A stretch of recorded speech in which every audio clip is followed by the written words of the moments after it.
رمضان المبارک یہ تقوی کا مہینہ ہے۔ روزے کا اصل مقصد تقوی کا حصول ہے، جیسا کہ اللہ سبحانہ وتعالی فرماتے ہیں یا ایہا الذین آمنوا کتب علیکم الصیام کما کتب علی الذین من قبلکم لعلکم تتقون۔ سورۃ البقرہ میں اے ایمان والو تم پر روزے فرض کیے گئے جس طرح تم سے پہلے لوگوں پر فرض کیے گئے تھے تاکہ تم متقی بن جاؤ۔ تقوی کے معنی ہے بچنا۔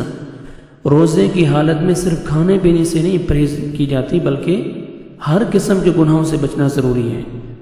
روزے کی حالت میں اگر ہم حلال کھانے پینے سے پرہیز کر سکتے ہیں اور پرہیز کرتے ہیں تو حرام اور ممنوع کاموں کو، برے خیالات، منفی سوچوں، بدگمانی، جھوٹ، چغلی، غیبت اور لڑائی جھگڑا کرنا وغیرہ، اس سے پرہیز کرنا لازم ہے۔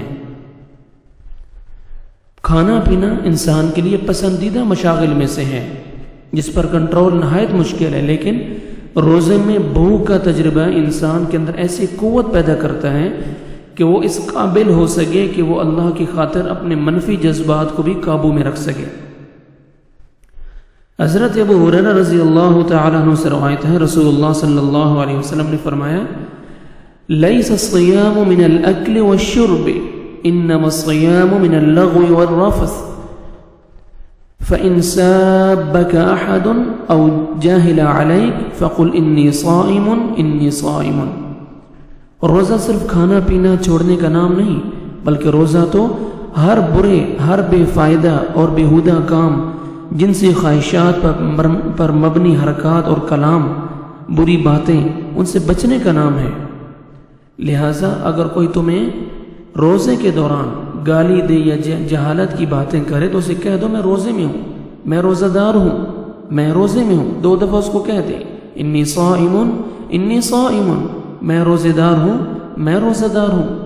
رسول اللہ صلی اللہ علیہ وسلم نے فرمایا رب صائم لیس له من صیامه الا الجوع ورب قائم لیس له من قیامه الا السحر۔ بعض روزہ داروں کو روزے سے بھوک کے سوا کچھ حاصل نہیں ہوتا، اور بعض قیام کرنے والے، رات کو قیام کرنے والے، ان کو قیام سے بیداری کے سوا کچھ حاصل نہیں ہوتا۔ حضرت ابو ہریرہ رضی اللہ تعالی عنہ سے روایت ہے، رسول اکرم صلی اللہ علیہ وسلم نے فرمایا من لم يدع قول الزور والعمل به والجهل فليس لله حاجة ان يدع طعامه وشرابه۔ رواہ البخاری۔ جس نے جھوٹ، بیہودہ اعمال، بیہودہ باتوں کو نہ چھوڑا، اللہ تعالیٰ کو کوئی ضرورت نہیں کہ وہ شخص کوئی کھانا پینا چھوڑ دے۔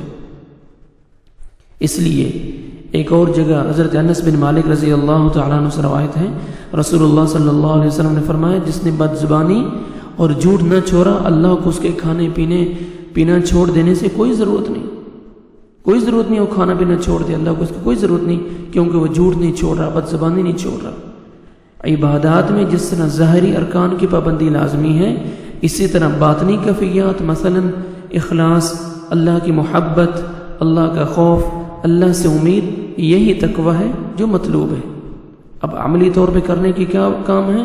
روزہ رکھ کر بھوک کے تجربے سے تقوی اور تواضع اور صبر جیسی صفات اپنائیں۔ دوسرا، روزہ صرف کھانے پینے کا انعام نہیں بلکہ آنکھ کا بھی روزہ ہے، کان، دل، زبان، ہاتھ، سب کا روزہ ہے۔ اپنا زیادہ سے زیادہ وقت مفید کاموں میں صرف کریں، فضول باتوں سے ممکن حد تک پرہیز کریں، ہر دن کو گزشتہ دن سے بہتر بنانے کے لیے اپنا جائزہ لیتے رہیں۔ لوگوں کے ساتھ معاملات بھی اللہ کی محبت اور اللہ کے خوف کے تحت رکھیں۔ روزانہ خود کو بھی یاد دہانی کرواتے رہیں کہ ہو سکتا ہے آج میری زندگی کا آخری دن ہو، تاکہ ہر کام بہترین طریقے سے ہو سکے اور بہترین طریقے سے کریں۔ تقوی کے حصول کے لیے اللہ تعالیٰ سے یہ دعا مانگیں اللہم انی اسألک الہدی والتقی والعفاف والغنی۔ رواہ مسلم۔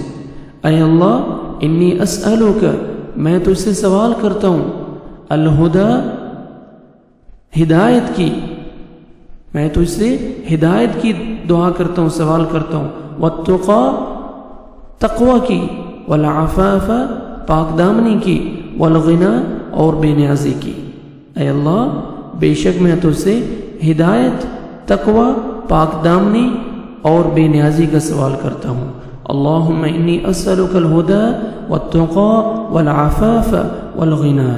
اللہم انی اسألک الہدی والتقی والعفاف والغنا۔ اللہم انی اسألک الہدی والتقی والعفاف والغنا۔ وصلی اللہم وسلم علی نبینا محمد وعلی آلہ وصحبہ اجمعین۔